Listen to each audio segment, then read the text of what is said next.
This is the oldest indoor shopping mall in the country, that it wasn't the first, but it's the oldest one that still exists. And so, built in 1828. People talk about saving historic buildings, but often the only way to save them is to make them economically viable. How can you make this building economically viable when you have 50% common area? And the answer to that is you've got to get the most per square foot rent that you can get from the space that you are able to rent. There's 48 residential units. 19 of them are 225 square feet. I thought that by dividing the spaces, developers think in per square foot costs, and people who live in space think in what's the monthly cost. So 225 square feet on a per square foot basis, it might be expensive, but this is a $750 apartment, it's cheap. This is my humble abode. So you can see it's pretty small, but it's really all you need for one person. It's an efficiency kitchen, which doesn't have a stove. So I bought my own toaster oven, which works well. So there are just a few cabinets. You don't need too many dishes here. So what are you eating then if you don't have a oven? Lots of canned soups, lean cuisines. So you don't mind not having a stove? No, I don't mind not having a stove. I'm doing a fellowship in international emergency medicine. The issue for me was that I'm gonna be overseas in Rwanda, and being a physician in the emergency department, you're so crazy busy that you don't have a lot of time on your hands and you're never really home. So then you have your bathroom here. It's very small as well. You just have a shower. You don't have a bathtub, of course. It's too small. And then you have your bedroom here. It's pretty much all you need. The bed came with the unit. It's definitely big enough. It's comfortable. I actually like the fact that it's tucked in against the wall. It's pretty cozy. So I have my clothes here. Jackets are pretty much here. And then I have my closet, which has been a struggle, but I figured out if you could get slim hangers, that works out really well. Lots of folding your clothes and folding your jackets up top. You can hang a lot of your things. The key is to keep it small. You can't have a massive wardrobe. So what do you have? You have mostly work clothes? Mostly work clothes. I wear a lot of scrubs. So that's that.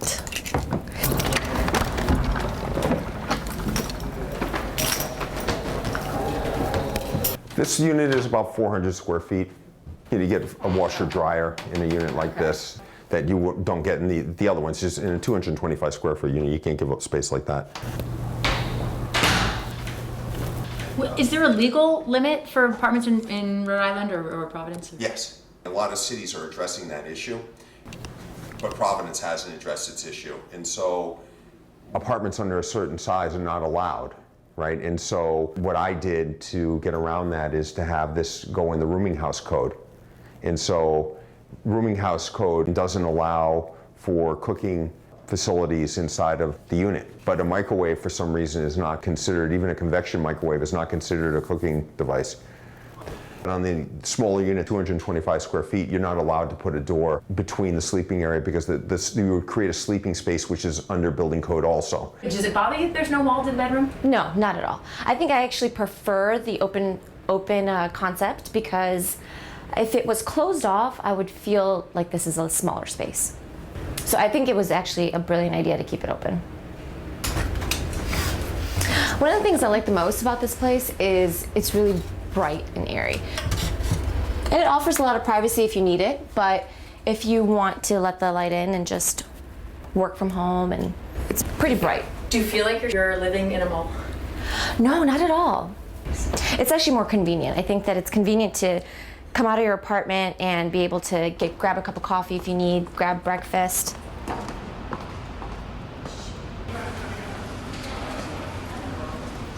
So this is Ruba. Hi, how are you? She owns Libby's Pockets, and she takes care of all of us in the building. It's hotel on steroids. Yeah.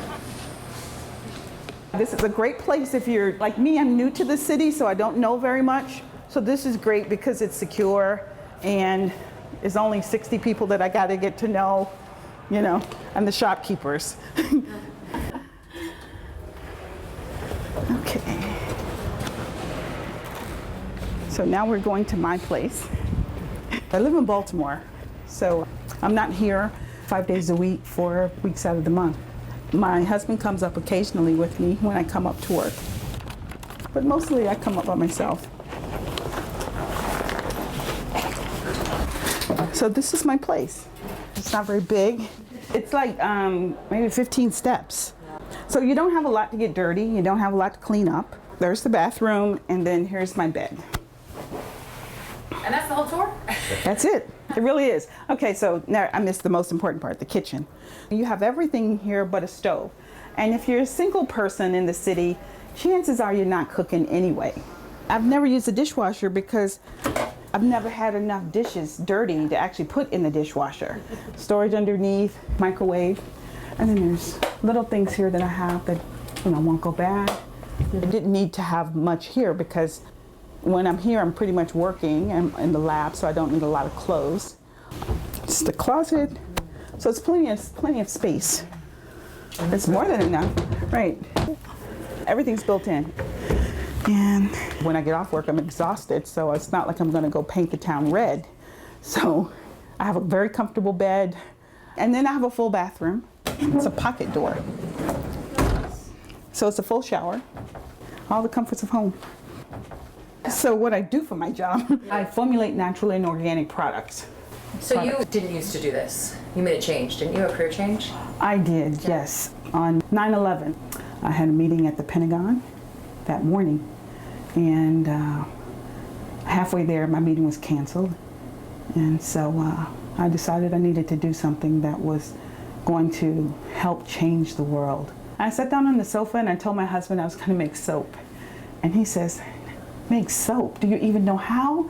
And I said, "No, but how hard can it be?" And I have a bar soap. It took me a long time to make a very good bar soap. But then it's like the engine turned on and I just started making all kinds of stuff. There's also in here as much research as I possibly could, as long as it was natural, you know, and then moving into organic. So this is my little study area. I don't need much because the job that I do is mostly online, or I physically have to come up here and I have to be in the lab. The table rolls down so you can see that we can take it up to the front area here, right here, and you can open it up. So you can actually sit at the table and eat. And these are seats. I have 2 of these. So it's also a storage unit as well, or TV tray. And I use my phone as a hotspot so that I can have internet access. For watching TV, I use my handy dandy phone. I turn this into a hotspot so that I don't have to pay outrageous fees for something I'm not using. And this hooks up my iPad, my phone, my laptops, and I can also get music on here and my television. This makes you prioritize what is important to you. So it's pretty self-sufficient. What is it that you really need to live a comfortable life? And these days, as long as you have access to the internet, you have the world. Do you feel like you're above a shopping center? No. On Friday nights, it's a little loud. Since I've lived here, we've had 2 marching bands come by and perform. We've had some acrobats who were on their way to America's Got Talent. So basically you feel like you're in the city. You are in the city, yes. There's no view, but it feels good, you know. So hang on. That's the other issue with making micro-lofts, is that you want to have natural light. And when you start chopping buildings up into really small spaces, it's hard to do that. And so every unit in this space, including all of the 225 square foot units, have 2 opening windows. Those of us who live and work here don't come here for the view, so. Windows on the outside of the building, as well as windows on the inside of the building, which go into a sunlit atrium, which means that when the sun's out, it's sunny here. They built this, I don't even, when they started doing gas lights on the street, but back in those days when the sun went down, it got dark, which is the reason why you had this giant skylight in a building like this to keep it well lit. This building goes way back, even in that image right there, right? Like what year is that? 1944. Look at second and third floor retail. Not so much. Oh, wow. So it never really worked. Not on the second and third floor. That was always a challenge for it.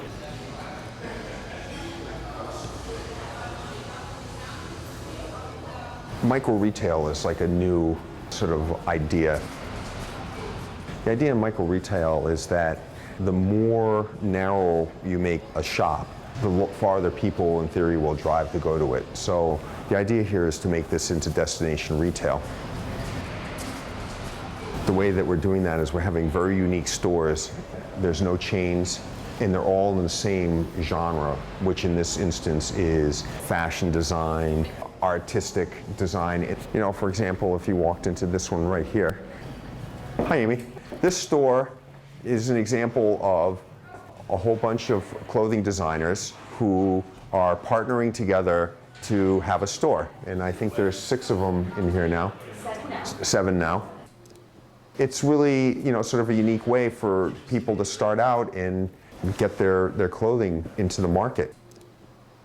We come together in a co-op situation, a collaborative, so for us it's easy to sort of all come together and have a shop where we can all meet clients, we can sell off the rack, we can do custom, and I come down and work. Great. And I also live in the building, so. How big is your space? I never measured it. It's a micro, but it's not the tiniest. It's under 300 square feet though. Probably. Big. What do you think about living in a small space like that? I love it. I come from a 3-bedroom, double parlor, eat-in kitchen, huge space for the past 19 years, so I needed to downsize, so I'm happy to be in a small space. And I'm actually working up there and living up there right now, so it's a mess at this moment in time, but after the show.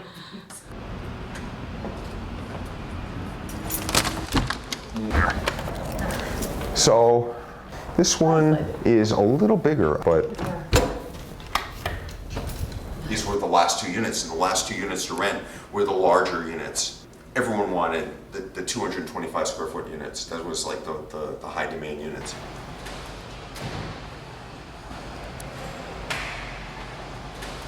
The other thing about the micro units that really makes them interesting is the efficiency of the space. You have to heat, you have to cool. I can work on my. Good rule of thumb, if you're economical, probably $1 a foot is what it's going to cost you to run your space. Say it's $225, so $240 divided by 12, it's $20 a month. That's your utility bill.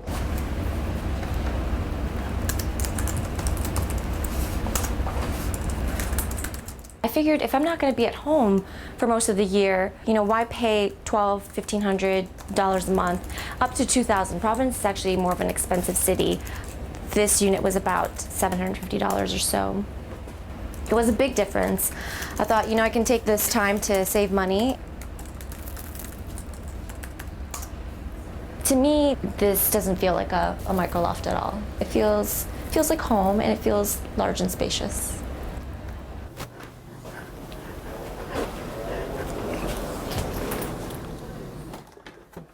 This makes you prioritize what is it that you really need to live a comfortable life. Simply you want to make sure that you feel safe and that you have the things that make you comfortable. So I have music, I have my computer. So this is a common area lounge. So there's common space, so people have a space to go. Yeah, and there's a laundry room over in here. Say someone's doing their washing here. The residential vacancy in Providence is close to 0. There was untapped demand. There's a huge waiting list for it. It's in demand. I don't think the building's ever had so much life in it in almost 200 years. So, yeah, I think that this might be the formula that actually makes the building work because it feeds off of the infrastructure that exists downtown much more effectively than just a pure retail play did. So finally you made it work with micro apartments. That's what they're going to put on my tombstone. Made the arcade economically viable. Maybe. We'll see.